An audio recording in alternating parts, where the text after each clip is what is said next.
So Wilmer Valderrama, actor, philanthropist, you have been across the country over the last several months really working to drum up the vote. So we're going to get to that here in a second. But what are you doing here in Houston? Tell me about the event you've got going on tonight. Well, I'm excited to be in Houston, especially for this historic day. You know, Houston is a very special city, especially for me because it's such a melting pot for the Latino community. And I think that historically the Latino community hasn't necessarily been, whether it is invited or actually be involved in the elections and in the conversation. I think it's an exciting moment for this community to kind of get a seat at the table and have an opinion through the gift of the vote that we have.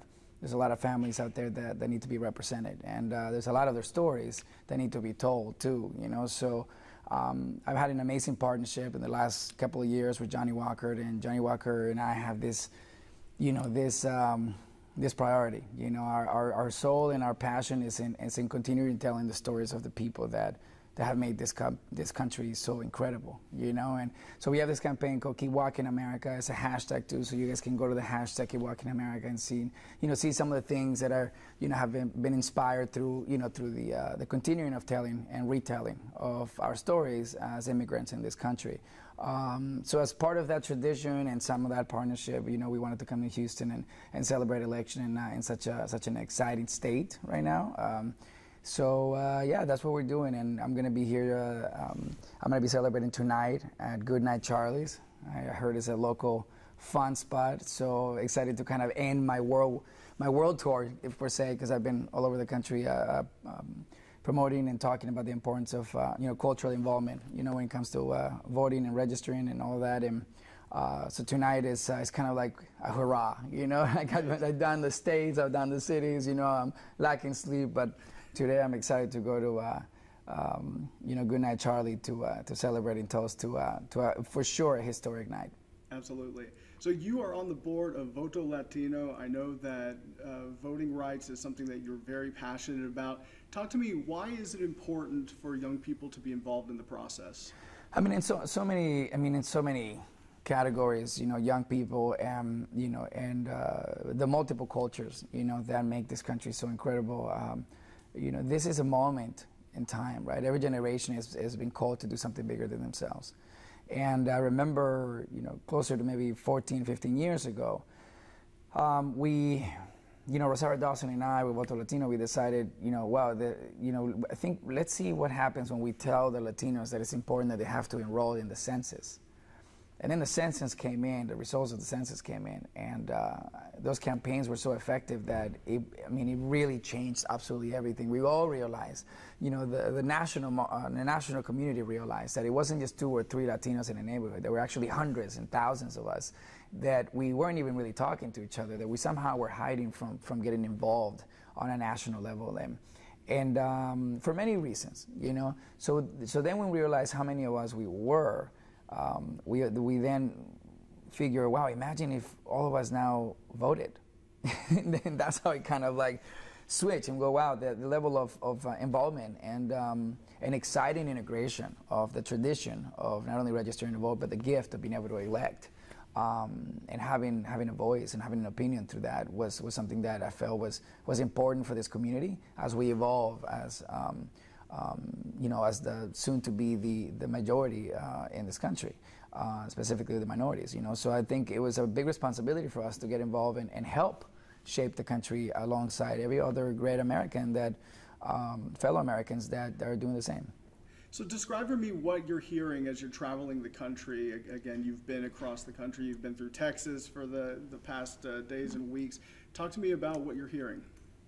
There's a newfound energy. There's a newfound excitement. I think there's some complicated conversations happening out there, and that's no surprise. And I think there's a lot of debates, but the people themselves, that's what I'm really inspired about. I think that we've been having some great nonpartisan conversations out there in every state, and we truly are uniting somehow. And even though the perception is a very divided one, I think that there's something happening beautifully with the multicultural melting pot that is America and the heritage and the history of the immigrants, And and young people rising to take responsibility, for also having an opinion, So we're very, we're very thrilled to see that they're not only talking to each other, but they're going to enjoy this moment. It's truly now a newfound celebration, and I feel like voting is the new holiday. The moment we get off from work to vote, and it's like a day where you can go out there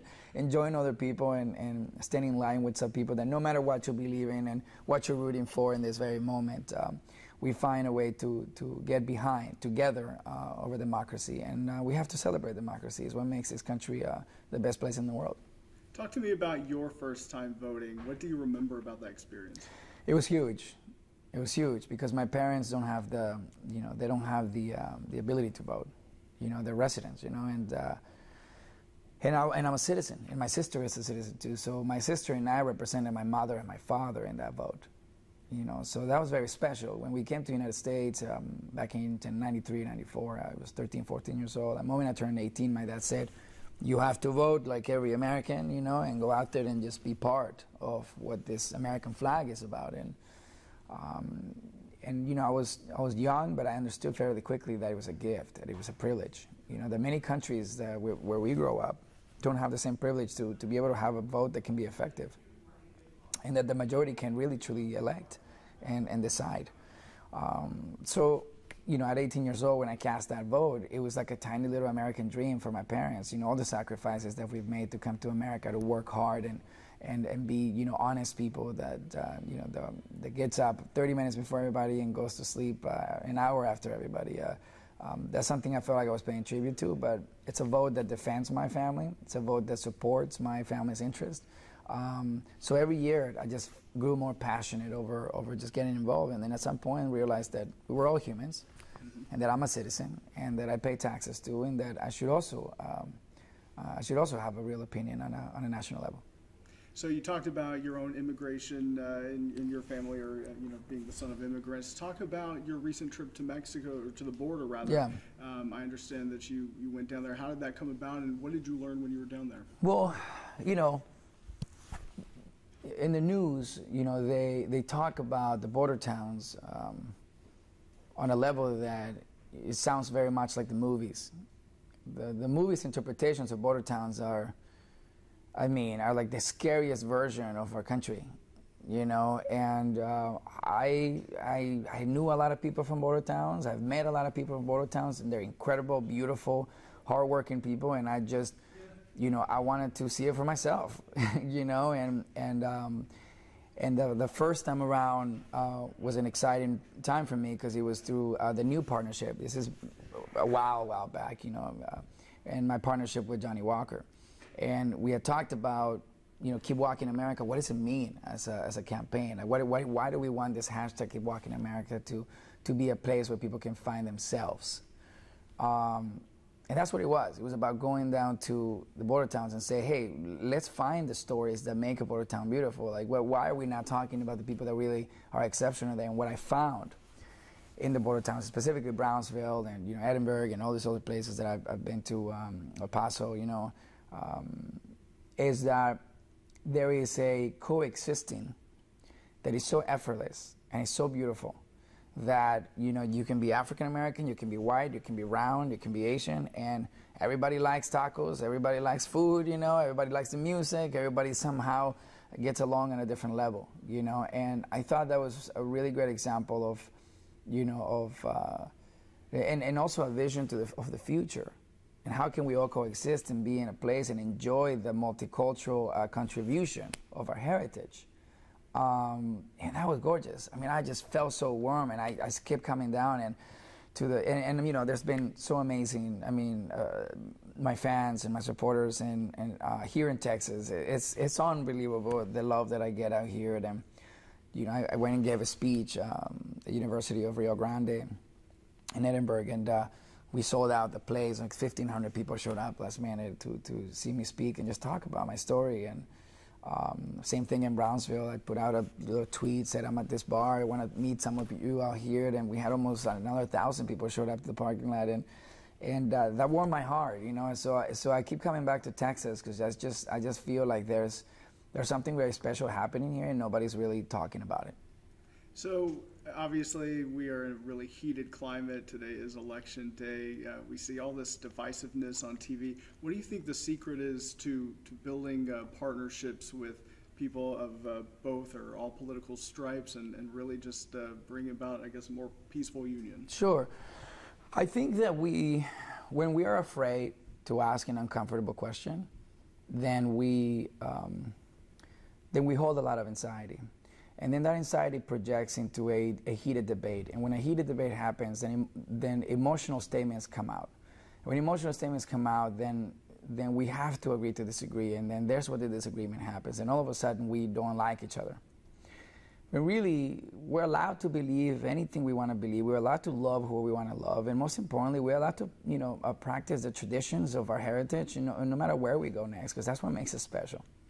But if we can agree that we can just be ourselves and be okay, and we can just ask the honest question like, how can we make this better together? I understand you're on that side. I understand I'm on this side. But if the upstairs is not creating a comprehensive and disarming conversation, how can we, the people, talk to each other? I mean, we're the ones affected directly and indirectly. How are these things affecting you on that side? How are they affecting me? How can we create a conversation that is loving and disarming and welcoming of the American way, which is the freedom to speak to one another? That's what we have here, is a freedom of speech. So why couldn't that speech turn into a disarming conversation that gets us somewhere? So I think that's the first thing that we got to do, is talk to one another. I mean, don't talk to each other through authorities. Don't talk to each other through politicians. Knock to each other's doors. Call each other. Meet up. Know that you have disagreements. Get in the room and work it out. That's what human beings do. But right now we're hiding behind political parties, and we're hiding behind behind candidates that are broadcasting a fragmented opinion. We, the people, we're not about sides. We're about living, right? So if we can unite people in the simple conversation of just talking to one another and saying, why are we disagreeing? And why are you so angry? And why are we, why is it affecting us?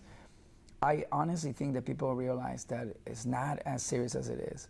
And if we have to agree to disagree, then we have to allow ourselves to live free and happy. And that as long as we don't necessarily pollute each other's worlds with a stronger opinion, then we are allowed to be happy in this country. So there may be people on Facebook right now who maybe haven't voted yet. What are you doing? They're in a handful of hours. Tell them why they should get off the couch and go vote. Well, there's many reasons. I'm going to stop addressing you here. I'm going to address you now. There's many reasons on why I think voting is important. Number one is the one culture that America has truly gotten behind. A young country like this one, and the world and the planet that we live in, the many continents and the many countries, we have the ability where the majority can actually continue to slowly shape a government that can really represent the people. That's really what it is. The government are elected officials, and their government jobs and leadership jobs that were meant to speak on behalf of us, the people that work so hard, the people that pay their taxes, and the people that, that pay their bills. So when I look at the question why, there's a number of reasons. If you're a Latino, you are voting for everyone in your household who can't. You are voting for a community who's, for the first time in a long time, is going to be heard on a historic level. And most importantly, you are going to continue to fuel the tradition that makes this country great. And that is that we're not going to solve all our problems today or tomorrow, but we're going to move the needle for the next generation to carry the torch. So if we don't vote right now, we're setting us back. We have to continue to get involved. And here in Texas, the Latino vote is up to 100%. The young vote is up 500%. Imagine what the world would look like tomorrow if all of us, really get involved and help each other understand how we can all coexist and be a happier America and a more productive one.